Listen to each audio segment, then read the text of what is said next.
بسم اللہ الرحمن الرحیم الحمدللہ رب العالمین نحمدہ و نصلی علی رسولہ الکریم۔ آج میں آپ کو اپنے ہسپتال کا ڈیلیوری روم دکھاؤں گی جہاں پر میں کام کرتی ہوں۔ تو آئیے دیکھتے ہیں کہ یہ ڈیلیوری روم کیسا ہے۔ کافی کشادہ جگہ ہے، بہت اچھی روشنی آ رہی ہے، اس میں کافی آرام دہ لگ رہا ہے اور اس کا ایک اچھا خوشگوار تاثر ہے۔ اور بالکل جی اس میں وہ سب ضروری چیزیں موجود ہیں جو ایک ماں اور نوزائیدہ بچے کی حفاظت کے لیے ضروری ہیں۔ یہ دیکھیے یہ نوزائیدہ بچے کا ایریا ہے جس میں وارمر ہے اور وہ سب چیزیں جو بچے کو ضرورت پڑ سکتی ہیں پیدائش کے فوراً بعد۔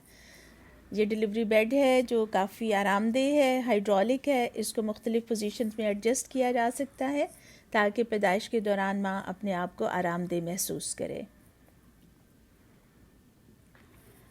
کافی بڑی کھڑکی ہے اس کمرے میں جہاں سے ریاض کا خوبصورت نظارہ نظر آتا ہے۔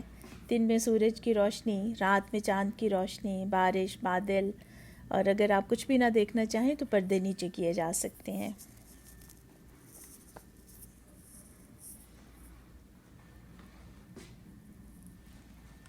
تو یہ تو تھا ایک چھوٹا سا تعارف اور وزٹ ڈیلیوری روم کا۔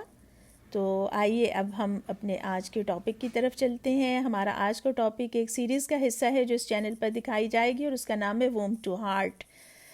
اس سیریز کا تعلق ہے کہ حمل کے دوران، پیدائش کے دوران اور پیدائش کے بعد ایک عورت اپنا کیسے خیال رکھ سکتی ہے۔ تو آج کا یہ ایک تعارفی ٹاک ہے اور ہمیں کچھ چیزوں کو دیکھنا پڑے گا، کچھ ٹرمز کو بھی دیکھنا پڑے گا اور یہ بھی دیکھنا پڑے گا کہ حمل ایک بالکل قدرتی حالت ہے، اس میں آپ سب کچھ کر سکتے ہیں، سیر کر سکتے ہیں، گھوم پھر سکتے ہیں، لیکن یہ باقی عام حالات سے مختلف ہے اس لیے کہ اس میں کچھ تبدیلیاں ہوتی ہیں، اس لیے آپ کو ضرورت ہوتی ہے کہ آپ ایک ہیلتھ کیئر پروفیشنل کی مدد حاصل کریں۔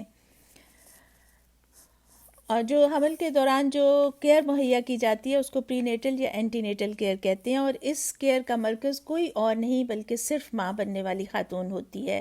اور اس کیئر کا مقصد کیا ہے؟ اس کیئر کا مقصد یہ ہے کہ ماں بننے والی خاتون اپنی ضرورت کو سمجھ سکے، اس کو اپنے ڈاکٹر کے ساتھ ڈسکس کر سکے اور اس کے مطابق اپنے لیے خود فیصلہ کر سکے۔ تو یہ آج کی معلومات آپ کے لیے اور آپ کے ڈاکٹر کے لیے ہے۔ اس میں کچھ اصطلاحات استعمال ہوں گی تو ان کا ترجمہ میں آپ کے لیے کچھ کر دیتی ہوں۔ سب سے پہلی ٹرم جو اس میں استعمال ہوگی وہ بکنگ وزٹ ہے۔ بکنگ وزٹ وہ وقت ہے جب آپ ہسپتال جاتی ہیں اور پہلی دفعہ آپ اپنے ہسپتال کو دیکھتی ہیں اور اس عملے کے ساتھ آپ کا تعارف ہوتا ہے جس نے آپ کا پیدائش کے دوران خیال رکھنا ہے، جیسے ڈاکٹر، مڈ وائف اور دوسرا سٹاف۔ اس کے بعد جو ہے دوسری چیز ہے وہ ہے فیٹس۔ جب تک بیبی رحم کے اندر ہوتا ہے 9 ہفتے سے لے کر پیدائش تک اس کو فیٹس کہتے ہیں، 9 ہفتے سے پہلے اس کو ایمبریو کہتے ہیں۔ تیسری ٹرم اسکریننگ ٹیسٹ ہے۔ اسکریننگ ٹیسٹ کچھ ایسے ٹیسٹ ہوتے ہیں جو حاملہ خاتون پر کیے جاتے ہیں۔ یہ کامل تشخیصی ٹیسٹ تو نہیں ہوتے لیکن یہ ہمیں یہ ضرور بتاتی ہیں کہ یہ خاتون کسی خاص بیماری کے لیے ہائی رسک ہے یا لو رسک ہے۔ اگر ٹیسٹ مثبت آئے تو پھر حتمی تشخیصی ٹیسٹ کیا جاتا ہے تاکہ پتہ چلایا جا سکے، چونکہ یہ ٹیسٹ زیادہ محفوظ ہیں اور اس میں خطرہ کم ہے، اس وجہ سے ان کو کیا جاتا ہے۔ پریگننسی کے شروع میں یا حمل کے شروع میں آپ کو کچھ معلومات کی ضرورت ہوتی ہیں، اور وہ معلومات کیا ہیں؟ ان میں سے سب سے پہلے آپ کے لیے یہ معلوم کرنا ضروری ہے کہ وائٹامن ڈی کا آپ کے بچے کے اوپر اور آپ کی صحت کے اوپر کیا اثر پڑتا ہے۔ اگر آپ کے وائٹامن ڈی لیول نارمل ہے تو آپ کے لیے ضروری ہے کہ آپ روزانہ 10 مائکرو گرام یا 400 انٹرنیشنل یونٹ وائٹامن ڈی ضرور لیں۔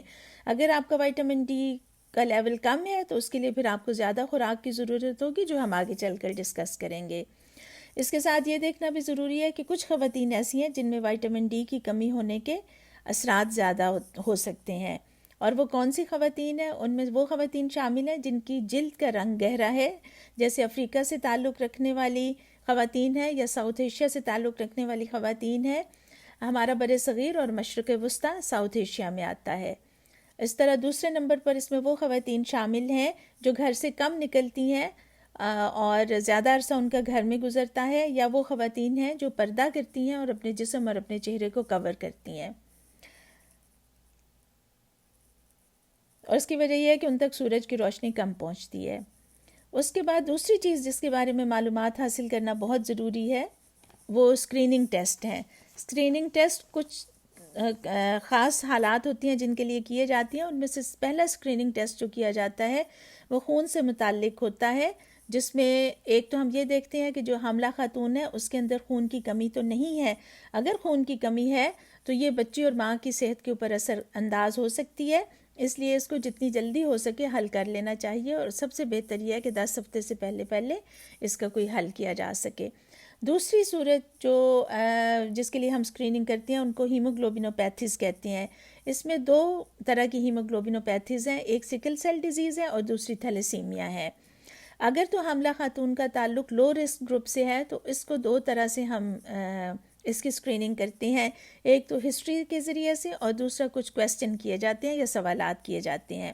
اگر خاتون کا تعلق ہائی رسک گروپ سے ہے تو پھر ہسٹری اور سوالات کے ساتھ ساتھ کچھ خون کے ٹیسٹ بھی کیے جاتے ہیں تاکہ پتہ چل سکے کہ اس خاتون میں یہ ہیموگلوبینوپیتھی ہے یا نہیں ہے.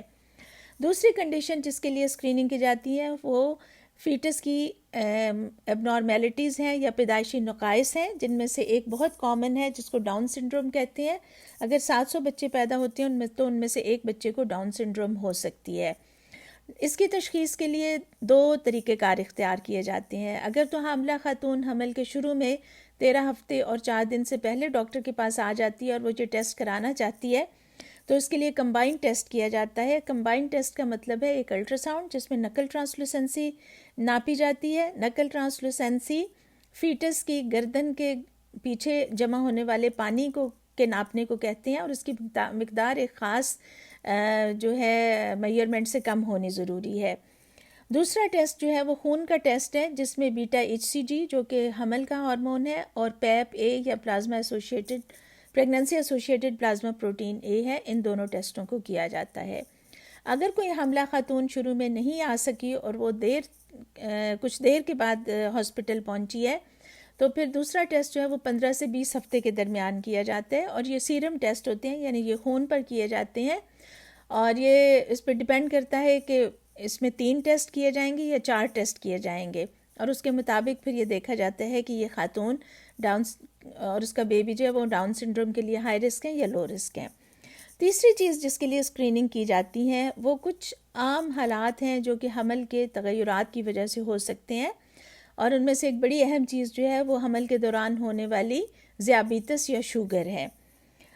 ذیابیطس یا شوگر کے لیے کچھ خواتین کافی ہائی رسک ہوتی ہیں، اور ان رسک فیکٹر کو ہم اس طرح سے دیکھتے ہیں کہ اگر کسی خاتون کا باڈی میس انڈیکس 30 سے زیادہ ہے، یا اس خاتون کے پہلے کسی بڑے بچے کی پیدائش ہو چکی ہے جس کا وزن پیدائش کے وقت 4.5 کلو یا اس سے زیادہ تھا، یا اس خاتون کو پہلے کسی حمل میں شوگر ہوئی ہے، یا اس خاتون کی فیملی میں شوگر موجود ہے جیسے والدین یا بہن بھائیوں یا بچوں میں سے کسی ایک کو، یا اس خاتون کا تعلق ساؤتھ ایشیا سے ہے. تو یہ سب ہائی رسک فیکٹر ہیں، اور اس سب میں یہ ضروری ہے کہ شوگر کے لیے یا ذیابیطس کے لیے اس خاتون کا جو ہے وہ اسکریننگ ٹیسٹ کیا جائے. تو یہ وہ معلومات تھیں جو ہونا ضروری ہے. تو آج کے لیے میرا خیال ہے یہ کافی ہے. آئندہ ہم دیکھیں گے کہ اس سے آگے ہم نے کیسے چلنا ہے اور وہ کیا معلومات ہیں جو ایک حاملہ خاتون کے لیے ضروری ہے. آپ کا شکریہ، اور میرے چینل کو سبسکرائب کرنا نہ بھولیے گا. آپ سے دوبارہ ملاقات ہوگی.